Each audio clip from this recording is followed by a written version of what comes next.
임상심리사 2급에 대한 취득 방법에 대해서 알아보도록 하겠습니다. 업무에 대해서 이제 좀 말씀을 드렸으니까요. 임상심리사가 어떠한 업무를, 전문적인 업무를 하는 것이구나라는 것을 좀 충분히 아셨을 것 같습니다. 응시 자격, 시험 과목, 검정 방법, 시험 시간에 대해서 좀 전반적으로 말씀을 드리겠는데요.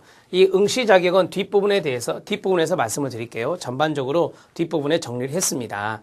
자, 그 다음에 이제 시험 과목과 검정 방법, 시험 시간, 여기에 대해서 좀 주로 말씀을 드리면요.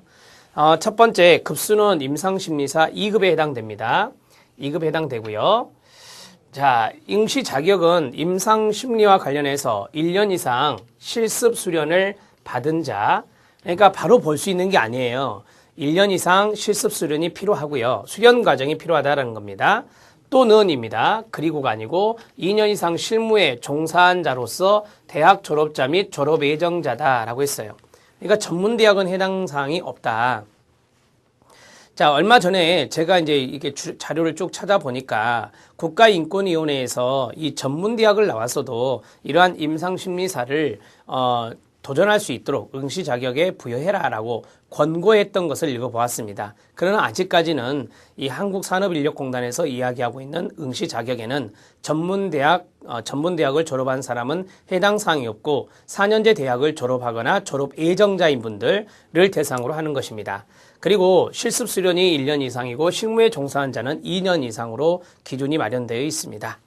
자, 시험 과목은 모두 5과목인데요. 말씀드린 대로 필기가 있고 실기가 있다 그랬습니다.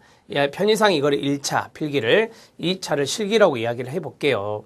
자, 5과목이 있는데, 자, 심리학 개론이 있고요. 그 다음에 이상심리학이 있고, 심리검사, 임상심리학, 심리상담이 있습니다. 이 5과목이 바로 필기 과목 5과목이 되고, 매 과목마다 20문제씩 나옵니다. 그래서 객관식 사지선다형에서 모두 100문제가 되는 겁니다. 시험 시간은 2시간 30분입니다. 2시간 30분이면 시간이 많이 충분하다라고 볼 수 있어요. 대개 100분을 주거든요.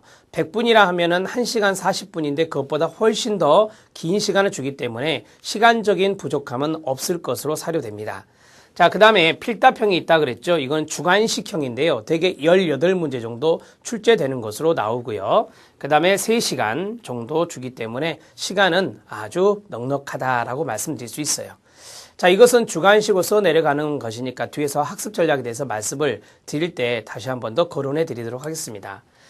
대개 이제 우리가 여기 있는 임상 실무에 해당되는 실기는요. 여기 있는 5과목이 모두 다 포함될 수 있습니다. 포함될 수 있는데 여기서 많이 나오는 것들이 있죠. 많이 나오는 것들이 좀 정해져 있더라고요. 심리검사하고 심리상담이요. 앞에서 말씀드렸잖아요. 심리검사 파트를 중요하게 생각하고 심리상담을 하는 분들이 임상심리사다 그랬잖아요. 그래서 이러한 부분들이 좀 많이 나오는 패턴입니다. 18문제 중에서. 그래서 여러분들은 여기 실기에 해당되는 부분에서 심리검사 3번에 해당되는 부분하고 5번 심리상담에 해당되는 이 부분들을 중점적으로 공부하시는 게 도움이 됩니다.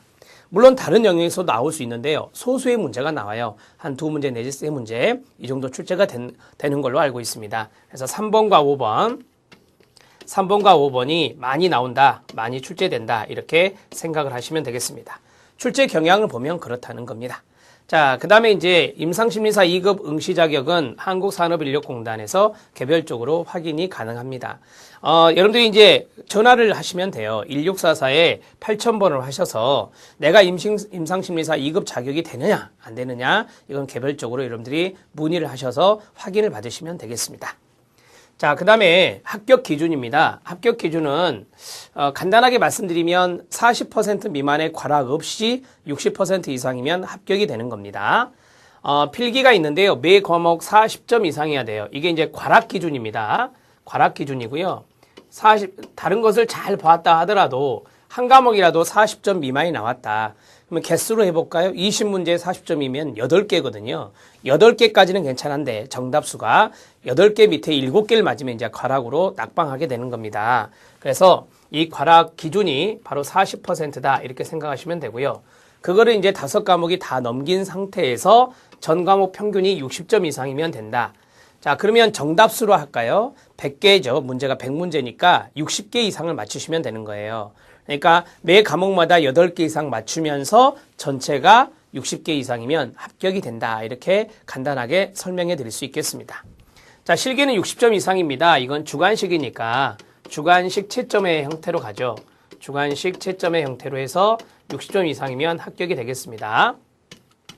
18문제라고 했죠. 18문제. 18문제에서 60점이면 6, 8에 48, 6, 8에 맞죠? 6, 8에 48에 그 다음에 10이 되니까 보통 11문제 이상 맞추면 돼요.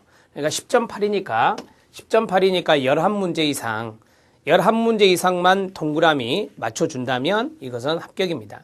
근데 우리가 보통 이 채점을 맬 때 이런 게 있어요. 부분 점수라는 게 있거든요. 뭐 예를 들어서 5가지를 써라. 5가지를 썼어요. 근데 거기서 3가지가 맞았다. 그럼 부분 점수가 주어집니다. 직업상담사도 그렇게 주어지거든요. 임상심리사도 그럴 거예요. 그래서 최선을 다해서 답안지를 써내려가는 게 중요합니다.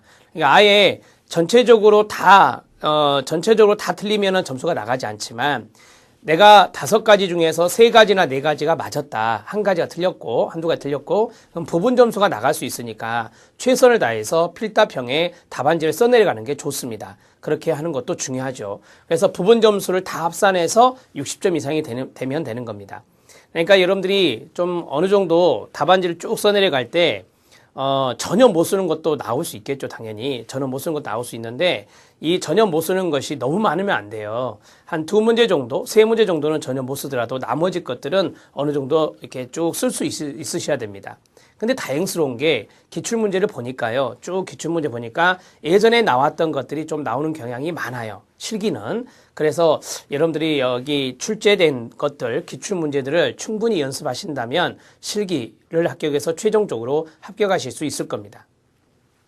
뒤에서 통계를 보여드릴 건데요. 여기 있는 1차 필기에서는 아주 합격률이 높습니다. 시간도 충분하죠. 문제 지문도 그렇게 길지 않아요. 그리고 이 수련 과정을 거친 분들이 시험을 보기 때문에 아무래도 좀 수련 과정에서 이게 터득했던 것들, 그런 것들이 생각날 수 있어서 이렇게 답을 많이 마킹하시는데 낮은 게 바로 이 실기예요. 이 실기에서 합격률이 그리 높지 않기 때문에 이 실기까지 합격해야 이 임상심리사 2급이 주어지는 것이거든요. 그렇기 때문에 이러한 것들을 좀 잘 감안해서 이해하시면 되겠고, 자, 이 필기를 합격을 했다. 근데 실기에서 떨어졌어요. 그러면 그 필기 합격한 시점부터 2년간은 유예가 됩니다. 2년간은 유예가 돼요. 직업상담사 시험도 그렇거든요. 그래서 2년 안에 해야 되는데, 자, 문제는 1년에 한 번밖에 없다는 거예요. 직업상담사는 3번이나 있잖아요, 1년에. 따라서 기회가 그리 많지 않아요. 그래서 여러분들이 될 수 있으면 필기시험 합격하고 공부한 것을 바탕으로 해서 실기까지 확 몰아쳐서 합격하는 게 가장 좋은 방법이 될 것입니다. 자, 보시면 아시겠지만 필기시험 합격 후에 실기시험의 응시 자격은 필기시험 합격일 발표일로부터 2년간 유예가 됩니다. 2년간 인정이 된다는 거죠. 그럼 횟수로 2번까지는 볼 수 있어요. 1년에 한 번이니까. 자, 이 필기시험 면제 기간, 이것도 개별적으로 산업인력공단에서 확인할 수 있습니다. 산업인력공단에 아이디 치고요, 패스워드 치고 들어가잖아요. 그러면 내가 이제 얼마까지 횟수가 남았다라고 이렇게 확인이 됩니다. 그래서 이러한 것들을 여러분들이 좀 알고 계시면 나중에 정보를 찾는 데 도움이 되겠습니다.